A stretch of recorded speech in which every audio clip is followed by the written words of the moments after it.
one of the things that I've gotten really fascinated with now in life is observing the people that surround successful people, or as I like to call them nowadays, is kingmaker, right? Like, like as I get older and shit, and I think about all the lessons that I should have learned earlier. I mean, as y'all get on here and you call me Unc, I, internalize it a little bit. It's like, oh, wait a minute, do I have a responsibility to tell young people stuff that I should have learned earlier, right? And this is one of those, right? Now, I know you have heard the concept of, oh, surround your, YouTube, surround yourself around successful people. You'll be successful too. You're a product. Like, I get that shit, right? But the idea of the kingmaker, to me, though, I look at it with a different kind of lens. And again, this is not, I didn't invent this, right? This is a tale as old as time. Like, if you look back on monarchies and things like that, if you just watch Game of Thrones, right?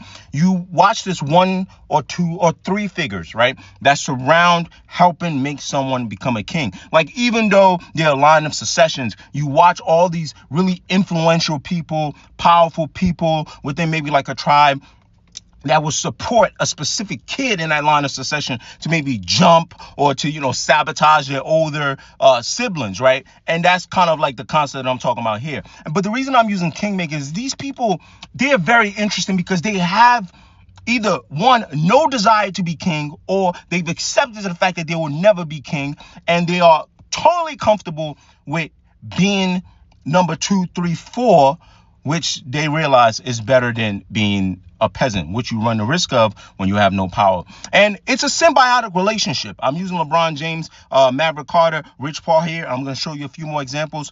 I guess you can call it a symbiotic relationship because the king, the person that has this gift in a monarchy, you're blessed with the bloodline, right? But in a modern day, the person that has this gift like LeBron James could sit there arrogantly and go like, yeah, I'm LeBron James. I don't need nobody. I don't want, but they have to be smart enough to recognize these kingmakers, as well as a kingmaker have to be smart enough to recognize LeBron James, right? And a perfect example of that, I believe it was Rich Paul. I may be getting them confused, where LeBron met Rich Paul at like an airport or something like that. And Rich Paul had like a crazy Mitchell and Ness throwback jersey, right? And then LeBron was just fascinated, and they were both really young. And LeBron was smart enough to recognize, like, how this young little ninja get this crazy throwback jersey, or so the story goes. And then he was like, yo, I got a link, I got to connect with you. Because LeBron was smart enough to know that, yeah, I'm LeBron James. I'm the number 1 recruit coming out of high school. I'm the quote unquote chosen one, but I need to get around them. And then Rich Paul probably also knowing this is LeBron James, I need to get around him. And you might be asking, well, LeBron James would have been successful anyway, but will LeBron James have been king without all these people around him, right? Competing for Michael Jordan's legacy, not getting injured, having someone like Rich Paul, who eventually becomes an agent, Clutch Sports Group, wielding more power within the NBA, right? Then a Maverick Carter business mind. Let's go through some more examples, right? Politically, I'm fascinated with Trump. That's Stephen Miller, Bannon. Roger Stone is not in this picture. Kingmakers, especially someone like Roger Stone. Roger Stone is interesting because he had an infatuation with like Nixon or older Republicans. He recognized early on what Donald Trump can do, like him, love him, and hate him. Y'all know that's not my guy, right? But recognizing early. And maybe Trump just likes people that flatters him, but Trump recognizing early, evil or not evil, conniving, not conniving, what these people can do to help him become king. And again, symbiotic relationship, especially Stephen Miller here, the amount of power Stephen Miller wields over this country right now is a direct connection with understanding that guy has the sort of qualities that would make you king in America, even though we're in a country of no kings. And I don't, and I have an egg-shaped head, but this guy talks a certain way, can reach out, recognizing that early. Same with Bannon and media, and Roger Stone specifically is a documentary on Netflix, right? One of my favorite ones too in music, because theirs is really low key. Drake has a song, God's Plan. Without 40, Ali, there be no me. 40, this isn't, I love using this one as an example because like 40 is a producer and an engineer. So it's easy for y'all to recognize 40. Right. But there's Nico and there's Oliver North. And if you're a big time Drake fan and you listen to Drake early on, you probably just think it's because of Wayne that Drake is here, or it's because of Drake's talent. But if you really just listen to how he talks about how these guys influence him, I think you throw Boy Wonder in here. So Wonder, I don't want you to get upset at me, but you're a producer, so I don't know, right? Like, I guess you and 40 can be in the same camp. But these two guys, and I believe they all share like October birthday or something, October's very own. How instrumental they were in helping Drake get out of just the Canadian kind of like artist zone to connecting with Jay Prince's son, and then connecting with Wayne, and even till today, they're all still together, all still weathering whatever storm that they have, right? I'll go back to politics. Barack Obama, very interesting. David Axelrod, easy. I mean, sought after, I don't know the Democratic landscape now, sought after campaign strategist. People love him, right? Like they understand how critical he was to Barack Obama winning, another kingmaker. And there are others I could mention, but I love this picture because Michelle Obama now disputes something that I think is a bit rooted in patriarchy, right? I hate to throw birds was around you, but this is how where I be. She's a unique example of not only a woman that can be a kingmaker, but it clashes with some of the rhetoric that some men talk about, like, they either think, one, women are a distraction, or two, they just want to pit women in this position, especially when you're a partner that, you just need a woman that's going to cook for you.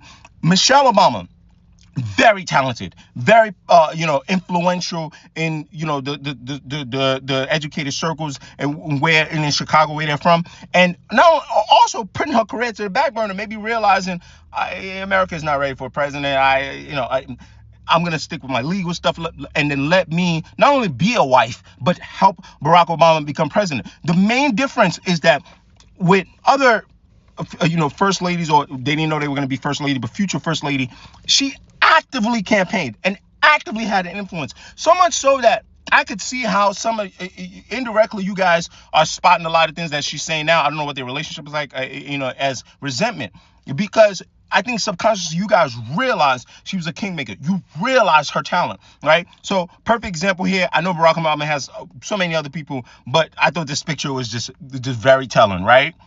Back to music one time. Kendrick Lamar, Dave Free is another really interesting example, right? Because when we talk about like friends, people always go like, ideally, a lot of you young people, you'll probably prefer your friend to be your kingmaker, right? Or a kingmaker, right? But it's just not always going to work like that. And that doesn't mean that I want you going around now. That's why I think what I'm talking about is a lot different from what you would learn on the tube and shit. Like, I don't want you to like have resentment for your friends because they're not kingmakers. They just ain't got it, or they can't just recognize, right? Or not everybody wants to make bets, or they think they're kings themselves. But Dave Free is a really interesting example because he is a kingmaker. He's been around since he was running around with J-Rock and them. Dave Free's always been around. But the interesting though is that Kendrick took an approach of going under the TDE umbrella, right, and getting his deal and linking up with Dre, and getting that deal with Interscope. The whole time Dave Free was there, but I wouldn't argue that Kendrick Lamar wasn't king. That doesn't make sense, or wasn't a type of king in hip hop. But this next phase of Kendrick Lamar's career really, really gives Dave Free like a lot of shine. It really lets me see like, oh, you were always a kingmaker. Because when they moved over to the PG Lang side and Kendrick Lamar wanted to take more initiative as an executive, guess who was right there on a launch and everything with them, and making these moves, and everything that you see now, the Super Bowl, the GNX era, the battles. It's also interesting that's why, maybe Drake took that angle on Family Matters, because let me go at your kingmaker. I heard one of the kids might be Dave Free, is because that is, if this is the heart, that's the soul of that PG Lang operation, a kingmaker. I recognize it. And one more, right? I go back here. Now, this one, not too sexy, not too exciting for you guys. But Kevin Durant, the reason I like using Rich Kleiman here as a kingmaker, Kev just want to hoop. This is not saying that Kev is dumb. I'm not saying that, or Kev don't got. But Kev is actively competing in this, making my, carving my own lane, being a real businessman. Behind that is Rich Kleiman. The boardroom, all this stuff. If it was up to Kevin Durant, he would just play basketball and go home. But a kingmaker is like, no. You have way more potential than just that. Let's help you. Now, a lot of things, I think sometimes some moves y'all don't like, I think it's just Kevin who wanted to do it. If it was up to Rich Kleiman, he would be moving probably more assassin-like than LeBron James, right? But you get my point. So it leads us back here. Right? The moral of the story is you got to be able to recognize kingmakers. Um, they're selfless in the sense that they want to see you succeed, but they're selfish in the sense that they know they're going to get something out of it. But it's all about them not wanting the exact same thing for you that you want. I'm sorry, but also they know that you getting what you want will help them get what they want. And sometimes they love you more than they love anything else that goes on with themselves.